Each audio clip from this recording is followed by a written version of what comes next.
Libra, hi! Welcome to Mr. Queen PH at ito ang inyong monthly reading for December 2024. So if you are interested in private readings, meron tayong promo ngayon. 25% discount sa mga tarot reading services pag nag-book kayo ngayong November 2024. So yung link ay nasa description at sa pinned comment. Paka-check na lang information kung paano mag-book for a private reading. Okay, Libra, what's up? December 2024. What's coming to Libra? Uy, this is your energy, Libra. You are in your own element. Bringing balance into your life. So, kung ano man yung mga kailangan mong ayusin sa trabaho, sa career mo, sa business mo, sa relationships mo, you're going to work on it. Especially kung medyo nawalan ka ng oras at panahon sa ibang importanteng bagay sa buhay mo. So, you're going to make up for it. You also have energy ng Virgo, which is digest.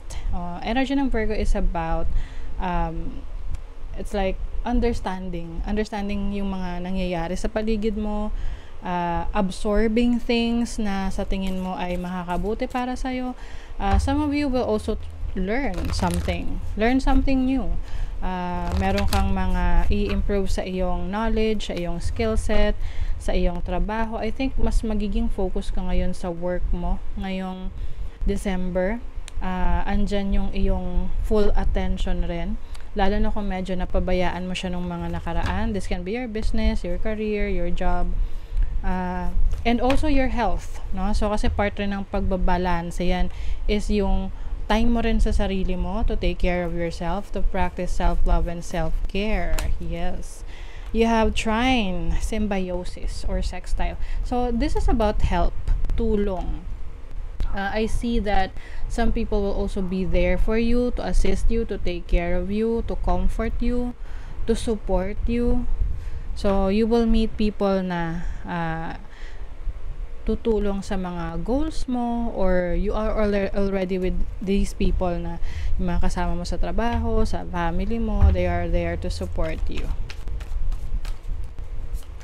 Let's see what else for Libra.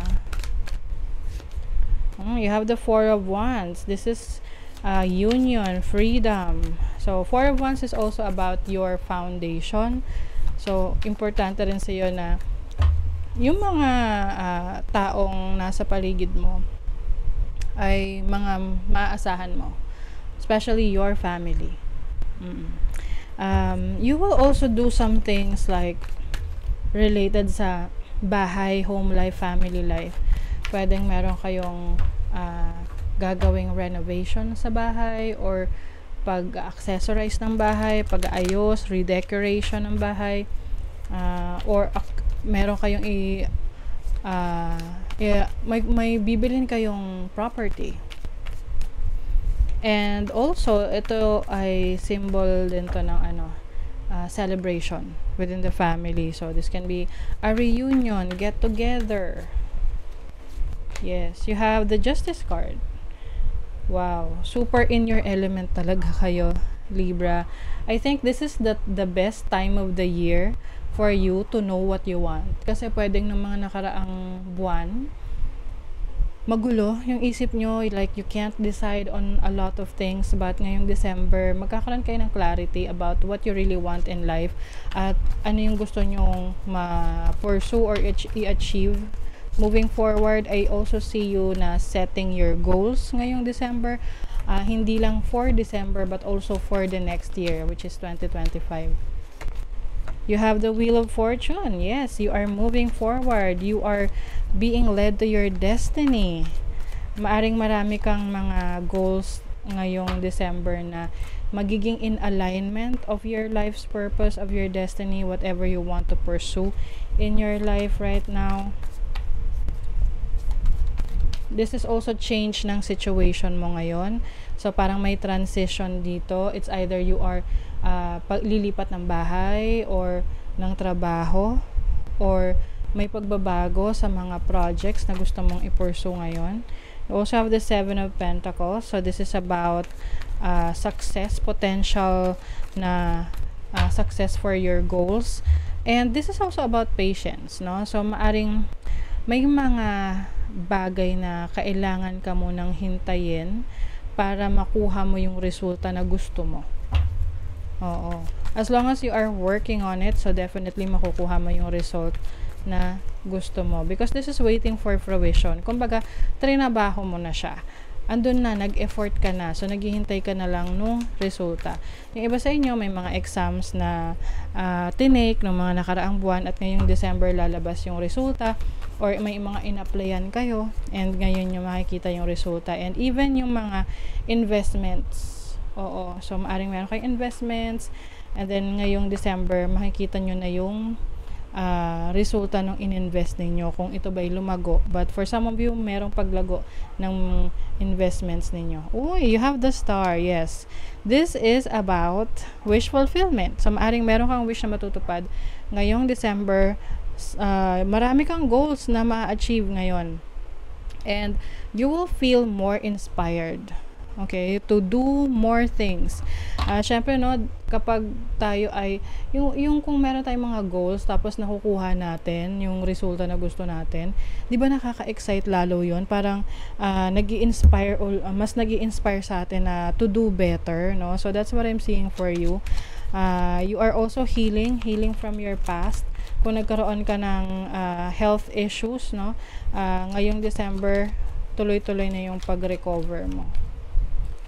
Okay, you have the 3 of Cups. Pagdating sa money, career, finances, you will gain new friends, connections, bagong mga makakasama sa trabaho, especially kung lumipat ka ng department, lumipat ka ng career, lumipat ka ng company. You also have the Ace of Swords. Oh yes, may training. Yung iba, new beginnings talaga pagdating sa inyong trabaho, career, or business. I think you are also networking. You are getting to know more people. You are connecting more. Mas nagpapalawa ka ng network mo. And yan yung tutulong rin sa'yo para mas madali mong ma-achieve yung goals mo. Kasi, kumbaga, you are working on leverage. So, yan yung way para mapaunlad ang isang trabaho, ang isang business or career. You have Justice card. Grabe, 2 beses lumabas yung Justice card. And this is also your energy. So, talagang you are in your own element. When it comes to decision making, napakalaking factor, no, sa trabaho, sa business, sa career ninyo, yung mabilis na pagdedesisyon dahil maliwanag ang iyong isip. Clear thinking.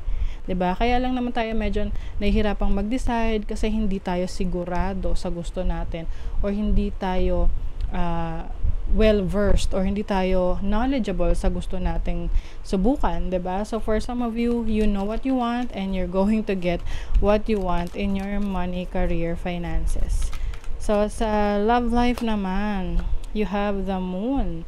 There's so much emotions dito. Yung iba sa inyo, if you are connecting with someone na malayo sa'yo, long distance relationships, I think meron kayong mga gagawing hakbang para mas mapatatag nyo ang inyong relationship. Yung iba sa inyo, parang may magbibigay ng assurance, no? Pwedeng yung person nyo, bibigyan ka ng assurance na kahit malayo tayo sa isa't isa, seryoso ako sa'yo. So, I feel like this person is going to give you yung mga, let's say, gifts or mga plano niya for your relationship, for your future. Okay, let's say, meron kang karelasyon na nasa ibang bansa, tapos sasabihin niya sa'yo, may plans na siya of buying a land, yung lupa or bahay para sa inyong future. So, kumbaga, seryoso siya sa intentions niya para sa inyong relationship. Some of you may also feel so emotional about this situation, but I think, no, this is going to be worth it, lalo na kung ikaw ay yung iyong asawa ay nasa ibang bansa or vice versa, ikaw yung nasa ibang bansa. Maaring ngayong December magkakaroon kayo ng pagkakataon na to be together na, no, and ipagpatuloy na yung mga pangarap nyo para sa inyong relationship. Swim away from this situation. So yung iba sa inyo, yung discernment nyo, yung judgment nyo para sa mga situation na kailangan nyong iwasan, magiging on point yan. So halimbawa sa trabaho, sa mga offers, no, malalaman mo agad na if there is something fishy or parang may red flag yung career na yon or yung business opportunity na yon or even connections or relationships na magiging malapit sa'yo. So, anyone na makikilala mo around this time na merong hindi magandang intentions, mararamdaman mo agad if may something off sa person na yon at makakaiwas ka na agad dyan. Okay? So, that is your reading, Libra. Thank you so much. Good luck.